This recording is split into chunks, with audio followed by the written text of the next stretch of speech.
Pronto. Enfim, boa noite, gente. Sejam bem-vindos à nossa provável última aula de língua portuguesa. É a última aula, né, Joana? De português? Acredito que sim. Eu acredito que sim. Pois é, estamos aqui na despedida já. E eu e a Joana trouxemos alguns assuntos de linguagens e códigos relacionados a artes, literatura, quadros e os principais movimentos artísticos que caem no Enem. E vamos lá, vamos começar por interpretação de texto, que a gente separou alguns textinhos relacionados a imagens, para vocês verem como sempre o Enem faz esse link entre os textos e as imagens, certo? Depois a gente tem a aplicação em música, é a mesma coisa, a aplicação dos conteúdos em músicas, quadros, poemas, textos literários, etc. Vamos começar com a interpretação textual. Aqui a gente tem um texto que foi do Enem, não sei se foi do Enem mesmo ou foi do Enem PPL, que é o Enem dos presidiários, né, para quem não sabe. Mas é um texto que fala assim, o seguinte: o que será que ela quer? Essa mulher de vermelho, alguma coisa ela quer para ter posto esse vestido. Não pode ser apenas uma escolha casual. Podia ser um amarelo, verde ou talvez azul, mas ela escolheu vermelho. Ela sabe o que ela quer e ela escolheu o vestido, e ela é uma mulher. Então, com base nesses fatos, que conheço o seu desejo. Caro Watson, elementar. O que ela quer sou euzinho que ela quer. Só pode ser euzinho, o que mais poderia ser? Então, esse texto É Sherlock fala Holmes, é muito Bárbara. Sherlock Holmes. isso. Não é Sherlock Holmes, mas ele Ah, faz uma paráfrase, né? aham. Ele cita uma frase Cara, o conhecida do Watson. Sherlock Holmes, que é Caro Watson elementar, né? Que é para dizer como se ele realmente se igualasse ao Sherlock Holmes, porque tudo que a mulher queria passar apenas vestindo um vestido vermelho, ele já tinha entendido tudo. E é isso que o texto quer que a gente entenda. Que muitas vezes o Enem te dá um texto e vai te dar uma foto, como essa aqui que eu coloquei do lado, que não era a foto que tinha lá na prova, mas dá para a gente fazer uma ligação, e é isso que o Enem quer. Que você saiba o que é que você pode tirar tanto desse texto quanto dessa foto, que não são da mesma época, não foram de autores diferentes, e não falam, não tem o mesmo, não são usados no mesmo veículo. Enfim, o texto é um poema bem faz uma visão bem crítica do machismo, que um homem só por ver uma mulher com um vestido de tamanho tal e de cor tal já tira uma série de conclusões sobre o que ela quer ou deixa de querer com ele. Aí a gente pode prestar atenção no link, na referência que tem embaixo do texto, que é um útero é do tamanho. Opa, desculpa. Um útero é do tamanho de um punho. Muitas vezes a gente percebe muito do que o texto quer dizer pela referência, e muita gente esquece de ler a referência. Pode haver uma pessoa que leia esse texto e ache que o autor é machista, que não tem nenhum tipo de ironia aí. Mas, pelo título do texto, o útero é do tamanho de um punho, a gente vê que é uma crítica social ao machismo. E quando atrelado à ideia passada pelo cartaz, esse cartaz é da década de 50 dos Estados Unidos, se eu não me engano, e a frase "we can do it" é nós podemos fazer isso, nós conseguimos, dando mais poder de execução de mais coisas às mulheres, principalmente de trabalhos braçais, né? Que não, a gente sabe que não são muito direcionados às mulheres, por nós sermos consideradas aí o sexo frágil.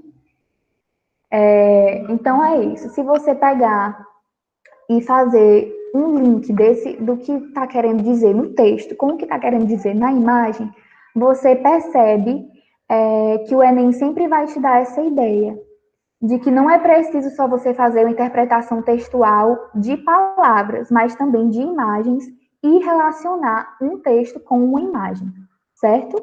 Esse texto caiu no Enem, eu não lembro qual foi a questão, mas da vez que eu vi ele, eu nunca esqueci, porque ele é muito marcante, principalmente pelo fato de trazer a ironia, de você precisar dessa interpretação textual para entender tudo que ele quer dizer, certo? Bárbara, a ironia ela é uma figura de linguagem? Sim, a ironia é uma figura de linguagem. É a figura de linguagem que diz pela interpretação do texto, que fala o que está implícito. Por exemplo, se eu digo fulano é um mestre das ciências, não sabe nem 2 mais 2. Eu estou usando a ironia. Porque na primeira frase, se tivesse só ela, você entenderia que realmente fulano é um mestre da ciência. Só que quando eu adiciono não sabe nem o 2 mais 2, eu estou usando a ironia, que é realmente esse negócio da quebra de expectativa. Tá escrito uma coisa, mas se você interpretar mais um pouquinho ou ler o restante, você descobre que o autor quer dizer exatamente o contrário. Tá? Deu para entender? Eu Bárbara, sim. me tirou. Calma. Oi. Certo. Eu queria saber, na minha mente ela tem confundido ironia com sarcasmo. Qual a diferença?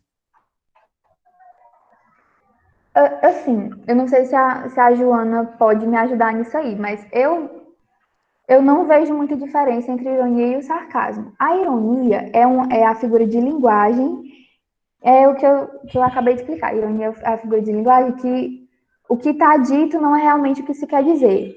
E o sarcasmo pode utilizar a ironia, aliás, utiliza muito da ironia, mas para falar sempre brincando, sempre com um ar de.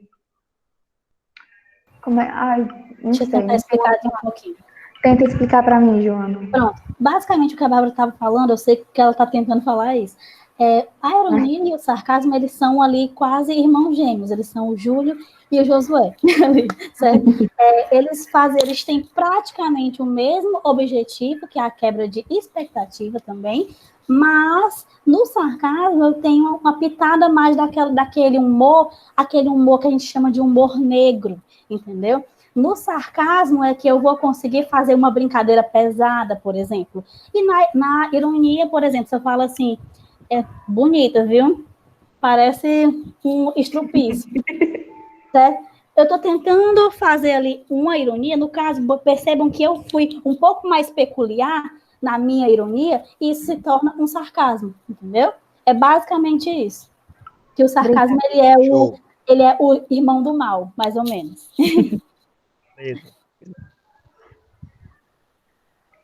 Há mais alguma dúvida para a gente passar para o próximo texto?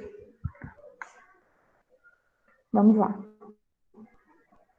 Até quando? Aí eu peguei um texto do Gabriel Pensador, que muita gente já deve ter visto aí nos seus livros de sociologia, é o clássico dos professores de sociologia, é essa música, né?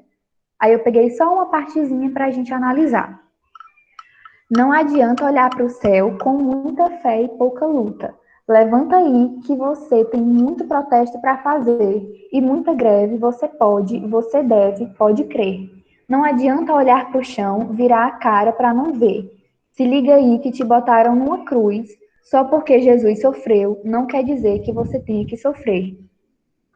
Esse texto é muito bom, essa música é muito boa, faz uma crítica social muito grande ao sistema capitalista, à sociedade exploradora que a gente vive hoje, e como as pessoas não devem se conformar com o pouco que elas recebem dessa sociedade, com os maus tratos, com os empregos absurdos, os horários tristes de trabalho.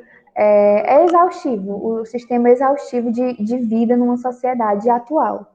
E para ilustrar isso, eu peguei uma cena do filme Tempos Modernos, que é o filme, acho que o mais famoso do Charlie Chaplin, e retrata exatamente isso, que é o início da primeira Revolução Industrial, a primeira não, da terceira que começa com o uso das máquinas, da linha de produção, e as pessoas começam a trabalhar num ritmo exaustivo na Inglaterra, numa carga horária de até 14 horas, é muito pesado o ritmo de trabalho, e eles só vivem para trabalhar. Tem até uma cena muito famosa da linha de produção, que o Charlie Chaplin passa o dia apertando uma rosca, passa o dia fazendo o mesmo movimento. E quando ele vai sair da fábrica, ele continua fazendo aquele mesmo movimento com as mãos, porque ele já está ali acostumado a fazer a mesma coisa o dia todo. Aí ele vai para casa, só dorme, acorda e volta para o trabalho. Então, mostra essa realidade realmente exaustiva do trabalhador atual, certo? A terceira revolução industrial, aliás, a partir da primeira, são temas muito bons para vocês estudarem, para citar na redação. Tem muita gente que cita a primeira e a terceira revoluções industriais na redação sem saber muito bem explicar o que é. Então, para os temas mais sociais, de apoio ao trabalhador, você começa dizendo o quanto era ruim a política do trabalho assim que começou a terceira revolução industrial, e logo na primeira, né, que as crianças e os idosos também eram obrigados a trabalhar. Na terceira já eram só os adultos, né, mas na primeira todo mundo tinha que exercitar aquele trabalho para ajudar nas contas de casa. Então, é ótimo vocês saberem para citar na redação, ou mesmo caso caia uma questão em linguagens ou na prova de história, certo? Gente, se eu estiver falando muito rápido, por favor, me avisem, porque às vezes eu me empolgo, aí sai uma metralhadora de palavras, eu não consigo me controlar. Aí, se alguém puder dizer, Bárbara, por favor, se acalme, aí eu paro. Próximo. Aqui eu peguei uma música muito famosa da nossa MPB, que é Devolva-me. Os compositores são Lilian Knapp e Renato Barros, mas a gente conhece mais na voz da Adriana Calcanhoto, que é Devolva-me. Rasgue as minhas cartas e não me procure mais. Assim será melhor, meu bem. O retrato que eu te dei, se ainda tens, não sei, mas se tiver, devolva-me. Deixe-me sozinho, porque assim eu viverei em paz. Quero que sejas bem feliz junto do seu novo rapaz. Rasgue as minhas cartas e...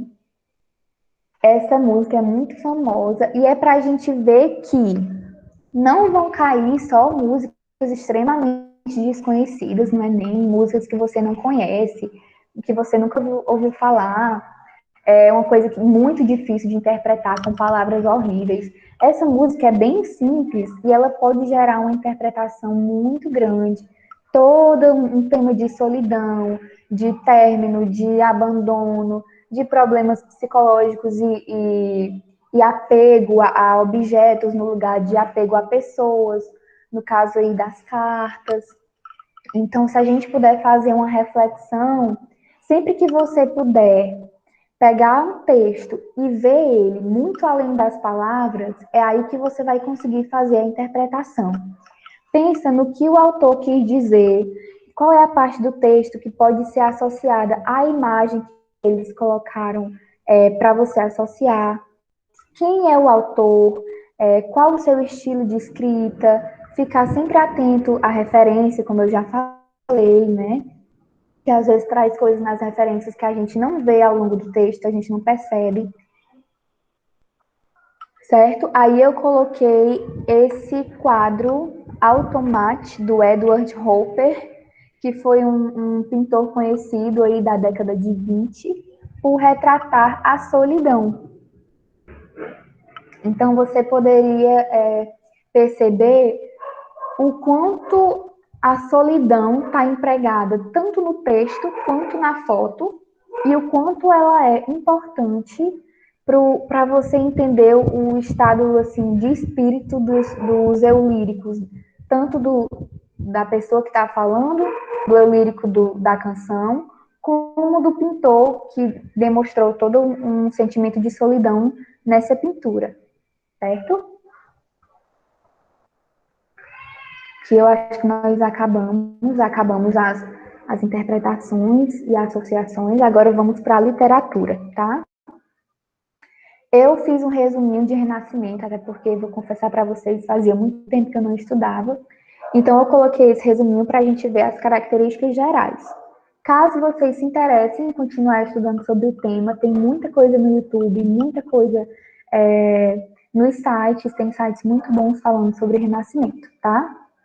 Coloquei essa escultura Pietà, do Michelangelo, para a gente entender depois como é que funciona.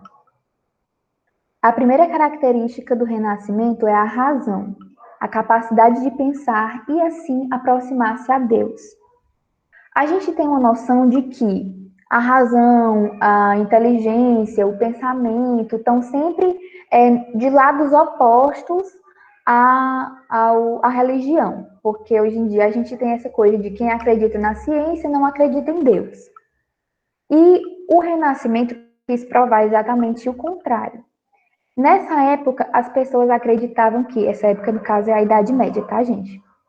As pessoas acreditavam que a inteligência, a razão era um dom de Deus, e Deus tinha concedido a nós para que a gente pudesse aproveitar e usufruir, fazer milhões de descobertas nesse mundo afora, graças ao dom que ele tinha dado a gente.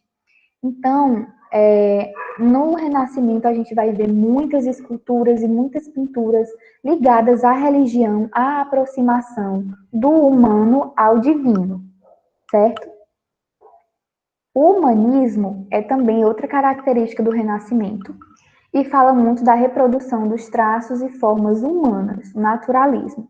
Aí a gente vê, até nessa escultura que eu coloquei, que é Maria segurando Jesus depois da crucificação. Essa escultura, para mim, é muito linda, é até o meu papel de parede da área de trabalho. Eu tenho uma admiração muito grande pelos traços. Vocês veem que é uma escultura. Então, gente, isso foi esculpido. Cada detalhe, cada movimento de tecido foi feito à mão. Então, para uma pessoa conseguir realizar com essa riqueza de detalhes o sofrimento de Jesus, a dor e, ao mesmo tempo, a serenidade de Maria, ele teve que trabalhar muito bem essa aproximação entre o divino e o humano, certo? O humano, no caso de Jesus Cristo, o humano que morria para o divino renascer.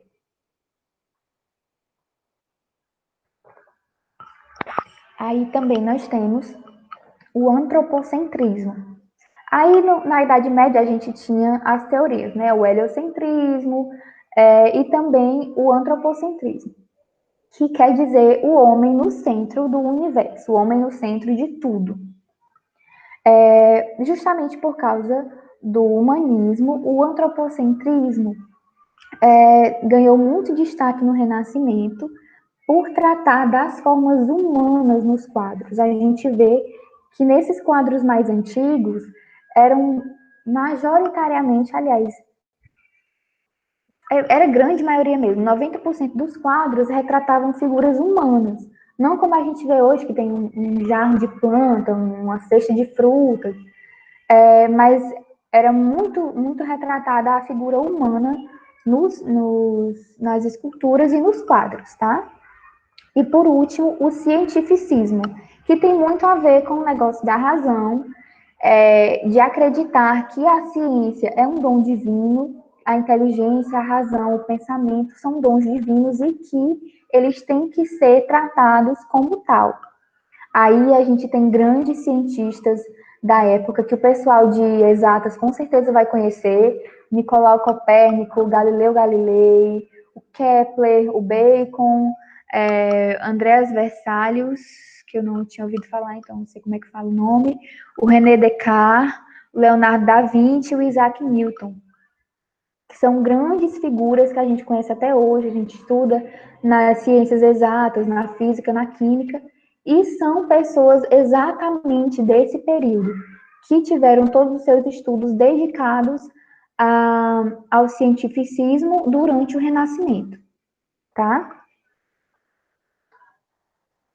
Agora tá aqui também outro quadro do Renascimento muito famoso, que é a Criação de Adão. Os dois quadros são do Michelangelo, tá? Não é o Michelangelo Tartaruga Ninja, tá, gente?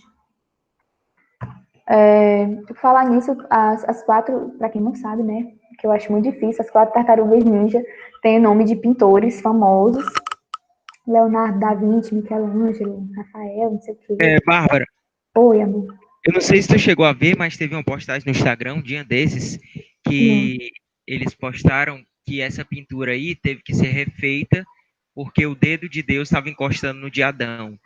Aí eles tiveram que o pintor teve que repintar, eu sei que é um pintor famoso, para o dedo de Eu acho que Deus eu não vi. encostar no de Adão. Eu vi, porque não pode, né? A intuição do Michelangelo foi justamente essa, a grande aproximação do Criador com a criação. Mas é a aproximação, não é o toque dos dois. Porque se o homem conseguisse tocar a Deus, ele seria um ser muito mais elevado do que ele é. Então, é a grande aproximação por Deus ter uma grande ligação com a sua criatura, mas não o toque, certo? Deus toca nos anjos, a gente percebe que Deus toca nos anjos, que são as criaturas divinas, sem pecado, e o ser humano, como já é o Adão, como já é a sua criação e já era o primeiro ser humano a ter provado do pecado, ele já não podia encostar em Deus, né?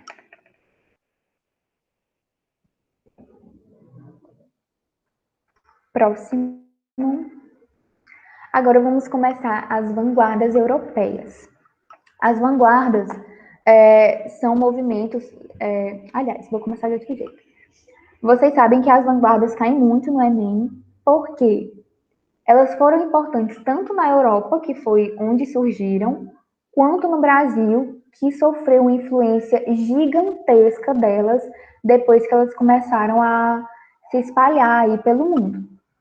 Então, a gente estuda muito as vanguardas no terceiro ano, no ensino médio, porque cai bastante no Enem. As vanguardas aconteceram no período, aliás, começaram, né, no período entre guerras. Para quem não sabe, a Primeira Guerra Mundial acabou em 1918 e a Segunda começou em 1939. Então, nesse período entre 18 e 39, a gente chama de período entre guerras, foi que começou a surgirem as vanguardas, porque esses tempos eram chamados de os anos loucos, onde as pessoas aproveitavam a liberdade que agora elas tinham, depois de ter terminado, de ter saído de uma guerra, sem ter a consciência de que daqui a pouco ia chegar outra, né? Infelizmente. E por que que as vanguardas existiram em primeiro lugar? Para quem já estudou o parnasianismo, a gente sabe que o parnasianismo é a escola literária mais insuportavelmente chata já criada pelo ser humano. Eu não sei como Ah, é. Bárbara, então você não é parnasiana. Ai, amigo, eu não conheço ninguém que estude letras e que seja parnasiano, porque tem muita coisa melhor para ler. O texto é porque falava de coisas muito sem noção. Não é que seja sem noção, é que não tinha graça. Era um tipo de texto formado, voltado exatamente para a forma do texto e não para o conteúdo. Então falava de coisas idiotas, tipo o vaso grego, as pombas, né? Dois pombos. Para que eu vou fazer um poema sobre pombos, gente? Pelo Eu amor de tenho um Deus. poema criticando o parnasianismo, depois eu mando para vocês. Pois você é vanguardista, viu? Você é modernista. Eu faço parte da revolução após a geração de 30. Exatamente. Antes da geração de 30, hein? Enfim.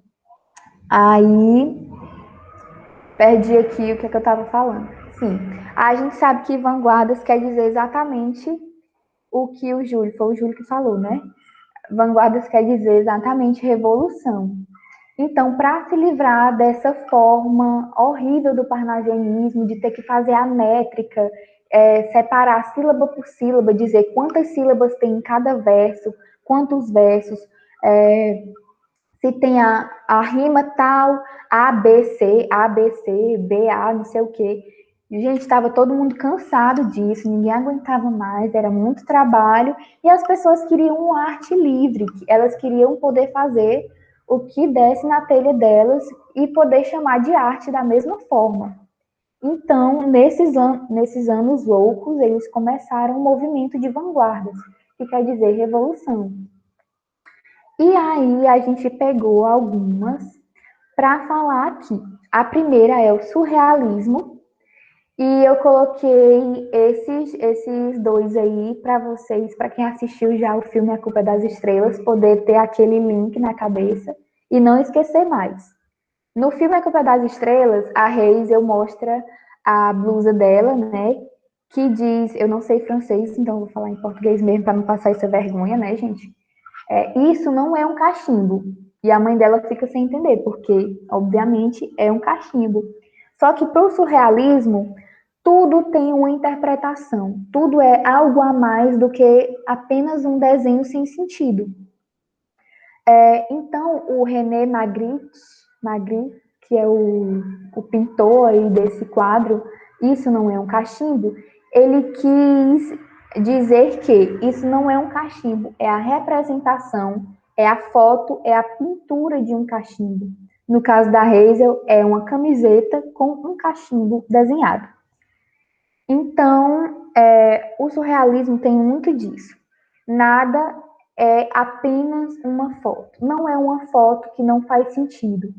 É uma foto que, se você analisar o que o autor quis dizer, relacionar com aquela pintura extremamente louca, porque o surrealismo é como o nome já diz, é surreal, é fora da realidade, é fora da casinha.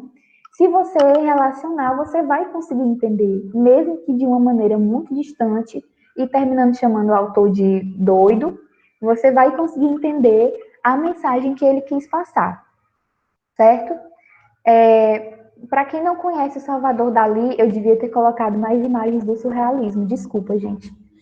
Mas para quem não conhece o Salvador Dalí, é o pintor que tem a máscara de La Casa de Papel. Pronto, para quem não sabe, é a cara do Salvador Dalí, que foi um pintor surrealista. E os textos dele são os mais conhecidos por serem exatamente os mais surreais, por não terem sentido nenhum, e só quando você faz a interpretação é que você vai, gente, agora eu entendi, mas esse homem é doido, sabe? Um muito famoso dele é não sei se vocês já viram, que tem uns relógios derretendo, e que ele quer dizer que o tempo passa muito rápido, a vida passa muito rápido. E para ilustrar isso, ele colocou vários relógios derretendo. Então, depois que você sabe o significado, aí dá um estalo assim na sua cabeça. Gente, agora eu entendi. Mas antes de você saber, completamente sem sentido. Então, procurem estudar mais o surrealismo, porque ele tem muita coisa de interpretação. São quadros extremamente interpretativos e que você nunca vai saber só olhando assim de vista, só passando, ou lendo alguma coisa da internet sobre ele. Estude os quadros porque eles têm muita coisa interessante para falar. Eles realmente parecem muito, muito sem noção, muito doidos, mas são muito interessantes, tá? Fora o Salvador Dalí, também teve a Frida Kahlo, que é muito conhecida por nome, mas pouca gente pesquisa as obras dela, né? Ela foi também uma pintora surrealista e ela refletia todo o sentimento, todas as dores, porque, para quem não sabe, gente, não é todo mundo que aguenta ter a vida que a Frida Kahlo teve. Ela foi muito judiada, assim, guardou mesmo o lugar dela no céu, porque a vida dela teve altos e baixos, mais baixos do que altos, né? e principalmente com relação ao marido, com as idas e vindas de relacionamentos, com os acidentes, os problemas de saúde, que ela tinha vários. Então, procurem ver as obras da Frida Kahlo, ela se retrata, muitas delas são autorretratos, né? Ela aparece em muitas das pinturas dela, justamente para refletir todo o sentimento de tristeza e solidão e angústia que ela tem, certo? E por último, para eu passar logo para a Joana, né? Porque eu já falei demais. Eu trouxe o cubismo e um quadro muito importante, se não o mais importante do cubismo, que é Guernica, do Pablo Picasso, também um pintor muito conhecido, que pouca gente vai atrás de saber as coisas que ele pintou, né? E o Picasso pintou esse quadro em 1937. E o quadro retrata toda a agonia das pessoas que foram atingidas pelo ataque aéreo à cidade de Guernica durante a Guerra Civil Espanhola, que durou de 1936 a 1939. Por mais que você olhe assim e veja, gente, pelo amor de Deus, o que é que está acontecendo aqui? Você vê várias figuras desesperadas, várias pessoas, vários animais, não sabe o que é que está acontecendo. É uma confusão de gente andando para todo canto e caras estranhas, mas ele retrata, o Picasso retrata, por meio do cubismo, que é essa escola literária que traz formas geométricas, por isso o nome, né? A gente vê os flashes de luz aqui em formas de triângulo, as paredes retangulares, e o Picasso quis demonstrar essa agonia das pessoas por terem sido atacadas de forma muito cruel e repentina. Elas não sabiam o que estava acontecendo, de repente um ataque aéreo destruindo toda a cidade delas, e o Picasso quis realmente retratar esse sofrimento, essa agonia das pessoas por meio do quadro Guernica. Então é um quadro muito famoso que acho que ele está no Museu de Paris e muito detalhado. Se você for pegar ele parte por parte, dá para ver que ele tem muitos detalhes, muitas coisas a serem analisadas, tá? Sobre o cubismo, como eu já falei, tem desenhos de figuras geométricas. Ele rompeu os modelos estéticos perfeccionistas, como eu disse e como vocês viram antes. Vamos voltar aqui para o Renascimento, para vocês verem como era perfeita a forma que eles tratavam o ser humano, a forma humana. Claro que também porque é Maria e Jesus Cristo, né? Então eles tinham que tratar de uma forma bem bonita, mas na Idade Média eles tinham essa coisa de perfeição com o humano, de só pessoas muito bonitas retratadas nos quadros. E o cubismo veio justamente rompendo essa noção de perfeito, de tudo certo, de tudo encaixado perfeitamente, pessoas bonitas. O cubismo, assim como todas as outras vanguardas, veio mostrar a realidade, veio mostrar libertação de estereótipos, tá? Vou acelerar aqui agora as vanguardas no Brasil. A gente teve o principal momento das vanguardas no Brasil, que foi a Semana de 22, a Semana de Arte Moderna, né, que aconteceu em 1922, e não foi uma semana toda, ela aconteceu nos dias 13 e 18 de fevereiro de 22, se não me engano, também no dia 15. Só foram 3 dias e foi altamente criticada, odiada por todas as pessoas que estavam presentes. Todas as pessoas odiaram. E os autores não estavam nem aí. Por quê? A gente imagina que uma pessoa que aluga um teatro para fazer uma apresentação artística coloca ali todo o seu trabalho, a sua dedicação naquela apresentação, ela quer que todo mundo goste. Mas os vanguardistas, eles entendiam que as pessoas estavam acostumadas com um tipo de arte completamente diferente. Então, não tinha como eles estarem totalmente de acordo com o que estava acontecendo nas vanguardas. Então, foi o que aconteceu. Eles esperaram realmente que ninguém gostasse.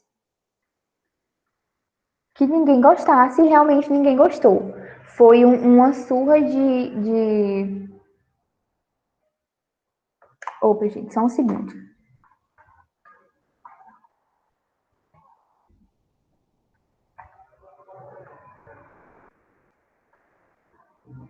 Vale, foi mal, eu estava usando aqui o que não tem a parte da Joana. Desculpa, Joana. Obrigada por me lembrar. Eu quero ver o meme, por isso que eu lembrei. Ai, mas aí no outro... Sim, gente, eu vou abrir aqui, depois eu volto para isso só para mostrar o meme do final, tá?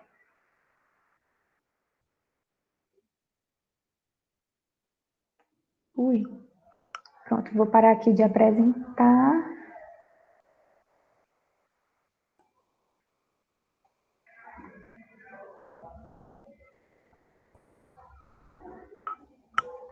Voltei.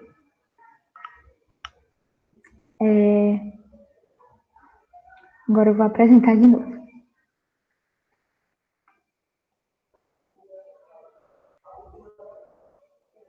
Calma, calma, problemas técnicos. Eu tô com as mesmas dificuldades da Joana. Péssima em tecnologias.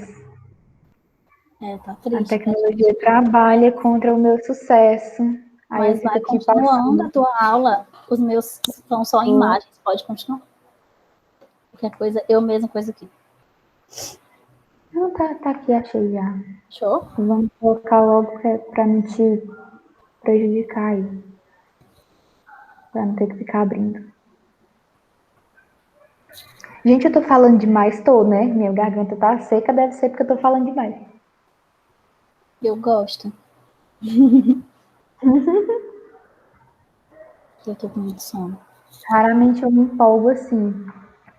Calma, Joana, não dorme, eu ainda preciso de você. Ai, Ai, meu Deus, não tá abrindo. O que é que tá acontecendo, Senhor? Deixa eu ver aqui. Dá certo, vai dar certo. enquanto você faz aí, eu tô tentando desenhar um cachimbo. Tá dando errado. Joana, não tô conseguindo abrir o outro arquivo aqui.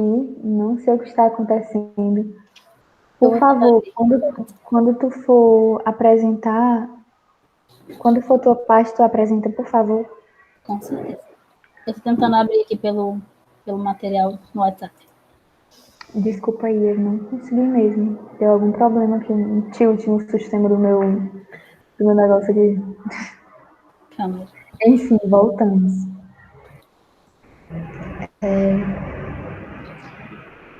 Voltando com as vanguardas no Brasil, eu coloquei um quadro só de uma pintora vanguardista, que é a Tarsila do Amaral, ou Tarsila, tem gente que chama de Tarsila, tem gente que chama de Tarsila, que é o Abaporu, também muitíssimo conhecido na arte brasileira, que é um quadro surrealista, como a gente pode ver, né? Não tem nada a ver com nada. E, gente, esqueci de procurar a interpretação desse quadro, mas, enfim, fiquem aí com esse quadro surrealista brasileiro, para vocês verem que o surrealismo exerceu aí sua influência na arte brasileira também. E a Tarsila do Amaral foi a principal influenciada tanto no surrealismo como no cubismo, que ela também teve alguns quadros aí com influências cubistas. E por último, eu vou colocar esse poema do Manuel Bandeira, Os Sapos, que foi o poema que ele apresentou na semana de 22. E todo mundo odiou, porque realmente é um poema que falou sobre sapos. E a intenção dele, assim como os outros, era justamente essa: impactar. Era fazer as pessoas voltarem para casa comentando sobre o que elas tinham acabado de ver, mesmo que fosse bem ou mal. Como já dizia Melody, né? Fale bem ou fale mal, mas fale de mim. Meu Deus. Vou deixar aqui, vou fazer minha deixa e vou ler aqui o texto para vocês rapidinho, para a Joana começar a parte dela. Que vai ser bem pequena, por sinal, porque eu tô com muito sono. Eu já falei por ti e por 30 pessoas aqui, então. Eu acho maravilhoso. Continue. Então, os sapos. Enfunando os papos, saem da penumbra. Aos pulos, os sapos. A luz os deslumbra. Em ronco que a terra berra o sapo boi. Meu pai foi à guerra. Não foi, foi, não foi. O sapo tanoeiro, parnasiano aguado, diz: meu cancioneiro é bem martelado. Vede como primo, em comer os hiatos, que arte, e nunca rimo, os termos cognatos. O meu verso é bom, frumento sem joio. Sim, sim. Faço rimas com consoantes de apoio. Vai por 50 anos que lhes dei a norma. Reduzi sem danos a formas e a formas a forma. Clamei a saparia. Gente, eu tô péssima. Clame a saparia em críticas céticas. Não há mais poesia, mas há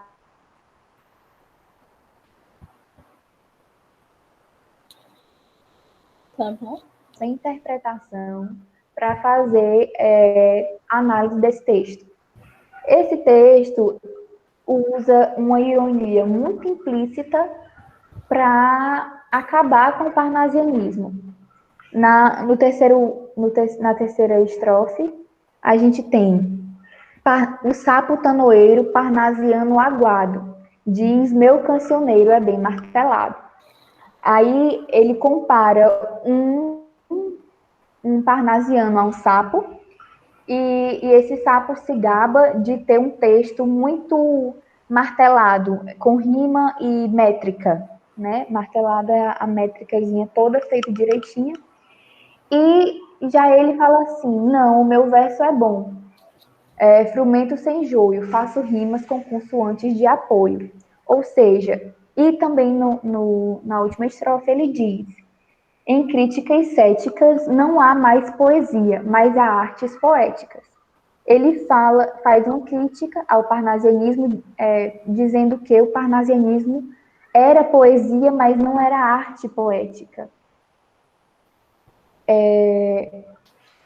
Justamente para passar na cara aí dos parnasianos que arte mesmo é o que se faz sem amarras, sem regras, sem limites. A arte é o que você quer fazer, o sentimento que você quer passar, sem ter ninguém mandando, desmandando na sua forma de fazer arte, na sua forma de passar os seus sentimentos. E é isso que a vanguarda quis fazer, tá, gente? Vou passar agora para a Joana. Passo a palavra para a Joana. Eu tinha um professor que odiava quando a gente falava isso. Passo a palavra para a Joana agora. Gente, então para se apresentar.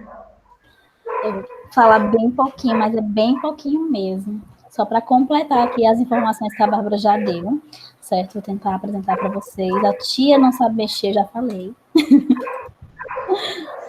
Tá dando certo aí.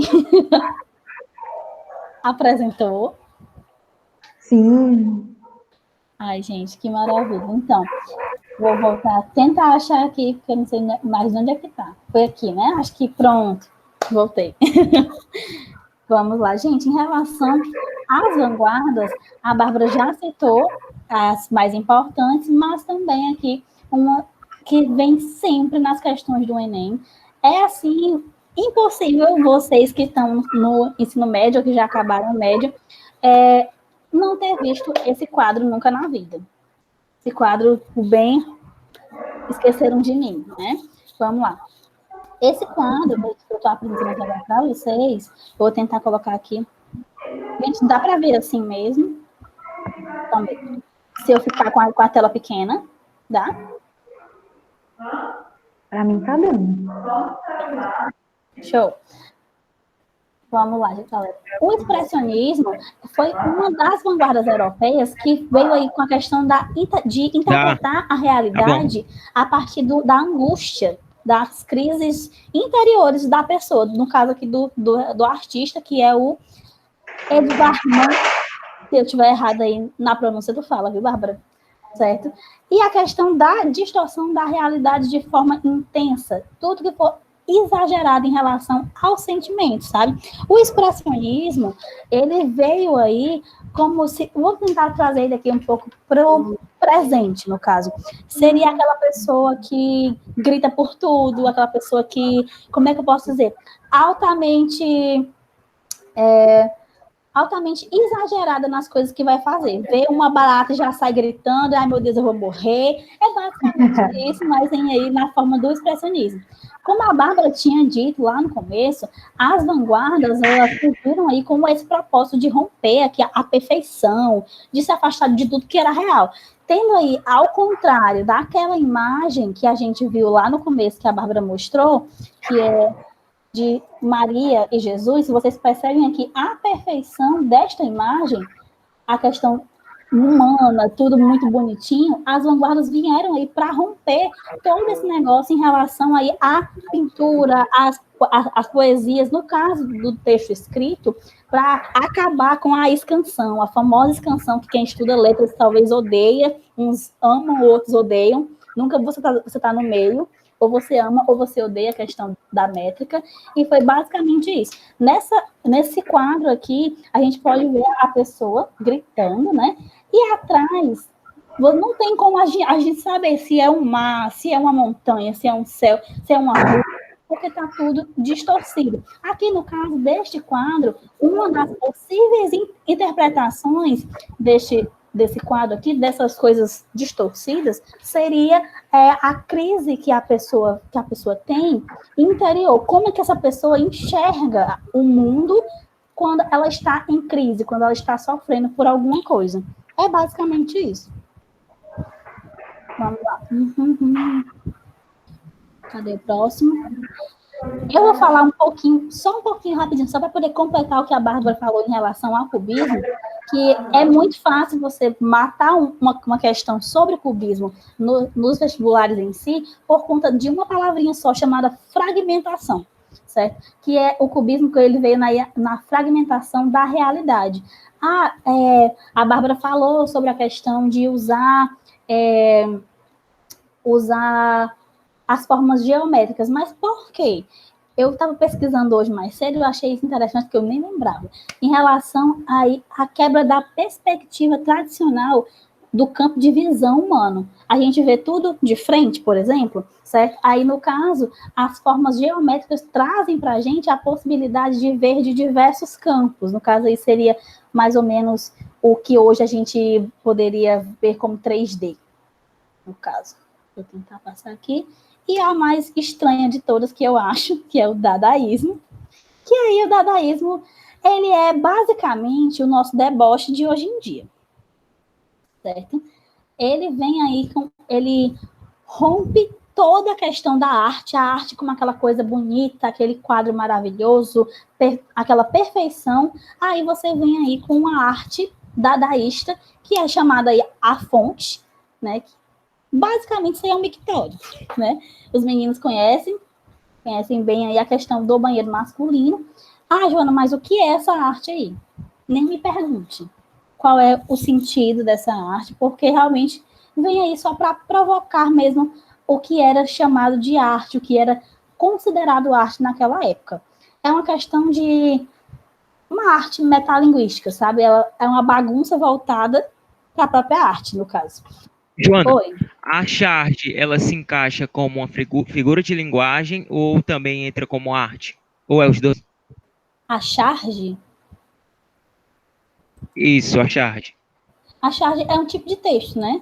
Bárbara, me completa aí se tu achar que eu estou errada, mas a charge, ela não tem muito a ver com isso daqui, não. É um gênero. É gênero, exatamente. É um gênero que muitas vezes usa a ironia, mas não tem nada a ver com figura de linguagem, não. Não é uma figura de linguagem em si. Exato. Entendi. Continuando aqui no dadaísmo, só para poder fechar, basicamente, porque já foi tudo dito aqui, é tudo que for sem sentido, ilógico, tipo, espontâneo. Qualquer coisa que, meu Deus do céu, que besteira. É praticamente o parnasianismo aqui dessas vanguardas, certo? É basicamente isso. Não tem nenhum sentido. Uma coisa que, por exemplo, eu não veria como arte, os autores aí, das obras dadaístas, mostraram como arte, eu disse que é arte, ponto final. Quem é que vai me contrariar, não é isso? Basicamente isso. Vou ver aqui, passar um pouquinho. E o futurismo, gente. O futurismo, ele, como já disse bem pelo nome, ele é aí ao contrário do passado e do presente. É tudo o que era à frente daquela época. O futurismo, acho que foi uma das primeiras a surgir, que surgiu aí com o Manifesto Futurista do ano de 1909, que foi pelo Filippo Marinetti. Marinetti, eu nunca sei as pronúncias do nome da galera, certo? Se tiver errado, tu fala. Então, esse manifesto, ele foi uma ruptura de toda a linguagem tradicional, que a gente já falou, tudo aí que foi o começo, o que resume as vanguardas, no caso, partiram aí do futurismo, certo? Que aquele texto perfeito, com toda a métrica, com todas as rimas AB, ABC, essas coisas assim, tudo foi tirado a partir do futurismo. E nos textos de Enem, você vai encontrar muita coisa futurista em relação à luz elétrica, trem a vapor, automóvel, tudo que hoje em dia para a gente é um pouco mais transpassado, já passou, é uma coisa tipo, velha, naquela época, falar sobre luz elétrica era uma coisa tipo muito futurista, certo? Tudo que você vê em relação, nas questões de Enem, em relação à tecnologia, a gente não está falando de internet nessa época aqui, porque nem existia essas coisas, certo?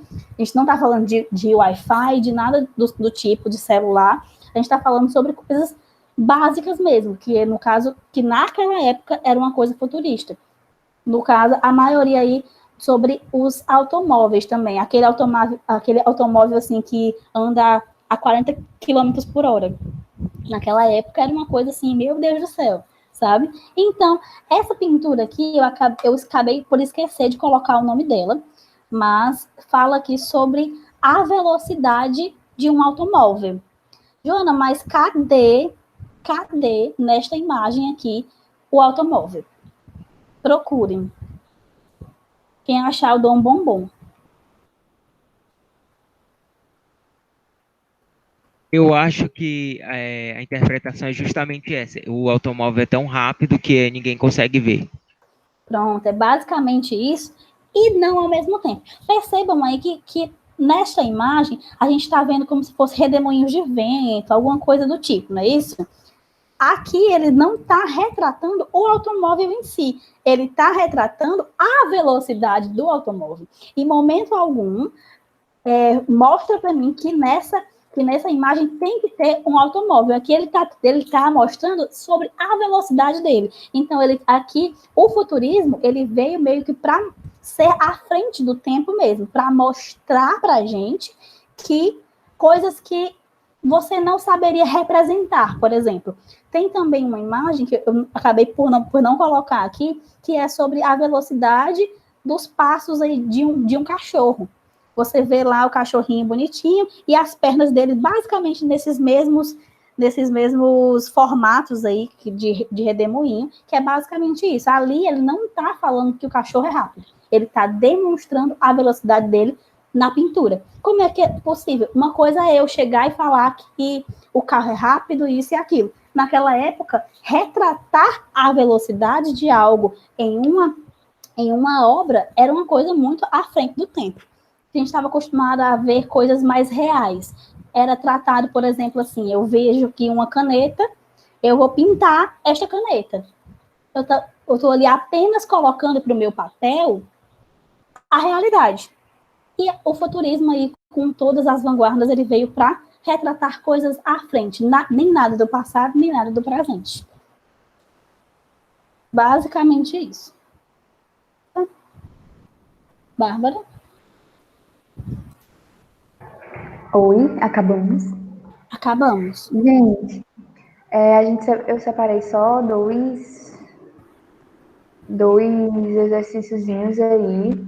Mas se vocês não quiserem fazer agora, é mais para vocês verem que no Enem cai bastante. Eu até poderia ter colocado mais exemplos de associação entre o texto e a foto, mas a gente vai fazer isso no nosso TD, tá? A gente vai fazer um TDzinho de exercício para vocês, então isso aí é mais para ilustrar mesmo, tá? Exato. Aí eu coloquei um texto da Marta Medeiros, essa questão, aliás, as duas questões são do Enem, e a Marta Medeiros é uma cronista muito famosa, eu tenho até um livro dela muito bom, que está caindo bastante no Enem ultimamente. Os textos da Marta são bem reais, assim, bem problemas que a gente pensa no nosso dia a dia mesmo. E depois vocês tentem fazer, não tem nenhuma obrigatoriedade de ser agora. E para acabar, Joana, posso colocar o meme ou tu ainda vai falar mais alguma coisa? Pode colocar, gente. E basicamente aqui eu vou pedir desculpa a vocês por falar pouco, por falar rápido também, mas eu acredito que todas as informações que eram necessárias para esse conteúdo, a Bárbara já retratou muito bem, porque a questão das vanguardas, elas são um conjunto ali, aquele conjunto que veio realmente para poder quebrar as coisas mais clássicas, as coisas mais reais. Eles são, assim, a turminha do deboche que veio para fazer a diferença, certo? É basicamente isso. Então, em relação às características principais de cada vanguarda, é uma coisa, a gente pode conversar depois. Mas eu acredito que tudo que precisava ser passado já foi passado. Por isso que eu não vou me prolongar muito falando, porque eu vou acabar repetindo o que ela já falou. Beleza? Agora solta o nosso meme. Solta o nosso meme, porque existem duas professoras no mundo que só trabalham com o auxílio de memes. Você já sabe quem são. Cherno e Bill. Cherno e Bill, as próprias. O meme ilustra de uma forma muito mais engraçadinha o que a gente viu na aula. Então, é um resumo em meme da aula que a gente viu agora, tá? Nas vanguardas, a gente tem aí cada uma com as suas características principais. Aí, o impressionismo, que a gente não falou, mas gosta de tomar sol, faz balé, tá sempre fora de casa, é o pioneiro. E o futurismo, que é o hater da Manu Gavassi, por algum motivo. Joana Sofia, para mim, que essa eu não peguei. É porque a Manu Gavassi, ela tá ali naquele amor muito, muito perfeitinho, essas coisas assim, só fala coisas paz e amor, pacíficas e maravilhosas, e o futurismo tá se dane, né, minha amiga? Você Pronto. ultrapassada. Você é da velha guarda. Futurismo tá achando que todo mundo tá ultrapassado. Exatamente. Só ele que importa. A rainha da balada. A rainha do milho. Aí o expressionismo, muito a ver com o quadro que a Joana passou, né? Pode explicar, Joana, os seus, que eu explico os meus.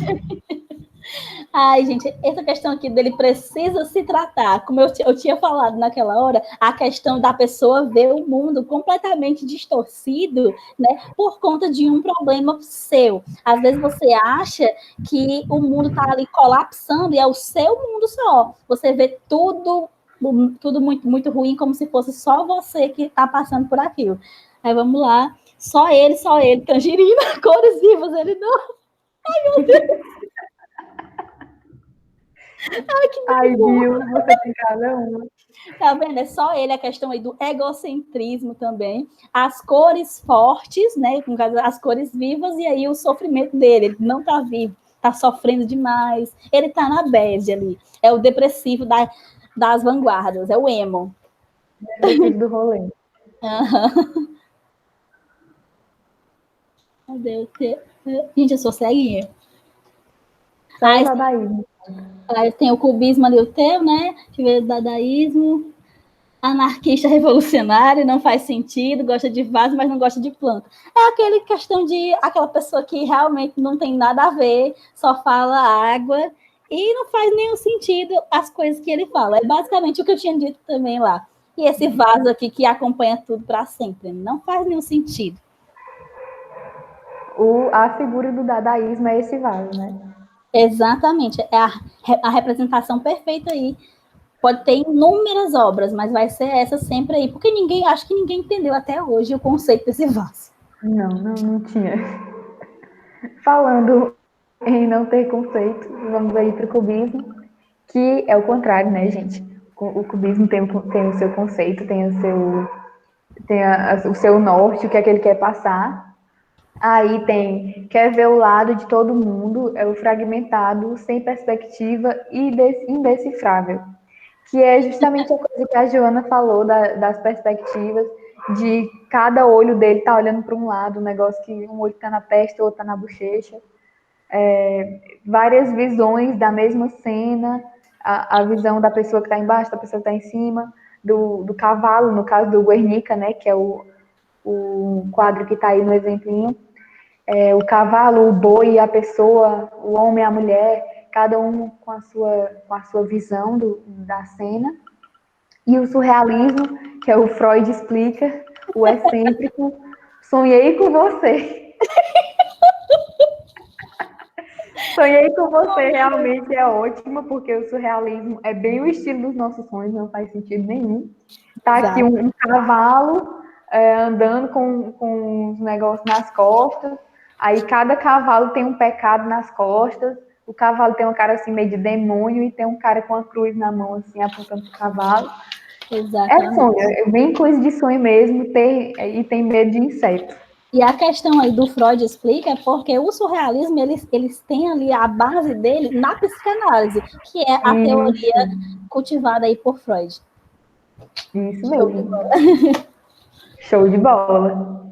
Ai, e gente. Aí, gente, temos alguma dúvida? Questionamentos, inquietações? Júlio gostou do nosso meme? Pode parar. Aqui para os nossos editores de vídeo. Bye, bye. Beijo, Samuel. Beijo, Vinícius. Tchau, Samuel. Tchau, gente. Boa noite. Beijo, tchau.